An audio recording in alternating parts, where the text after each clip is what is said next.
السلام علیکم ورحمۃ اللہ وبرکاتہ ومغفرتہ۔ اللہ کی ذات سے امید ہے کہ آپ حضرات بھی بخیر ہوں گے۔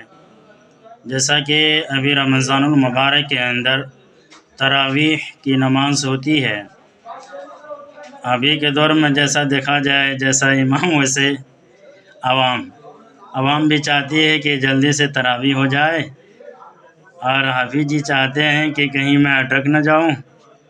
تو میرے عزیز دینی بھائیوں، میں حافظ قرآن سے کچھ بات کہنا چاہتا ہوں کہ جب آپ تراویح کے اندر شروع کرتے ہیں، جس طرح کہ آپ اللہ اکبر کہتے ہیں تو ثنا پڑھنا چھوڑ دیتے ہیں، اور ولا الضالین جب کہتے ہیں تو اس میں آمین کہنا بھی چھوڑ دیتے ہیں۔ بہرحال اس چیز کا رعایت رکھنا ضروری ہے، کیونکہ نماز جو ہوتی ہے نا، وہ حدیث و قرآن سے دونوں متصل ہو کر کے جو ہے نماز ادائیگی ہوتی ہے۔ تو بعض کو پڑھیں، بعض کو نہ پڑھیں، جلدی پڑھیں، بھاگنے کی کوشش کریں۔ تو میرے بھائی، یہ عمل ایسا نہیں ہونا چاہیے، تھوڑا خیال رکھنے کی ضرورت ہے۔ اگر کچھ آپ کو شبہ ہو تو آپ کومنٹ میں بتا سکتے ہیں۔ جزاک اللہ خیراً جزا۔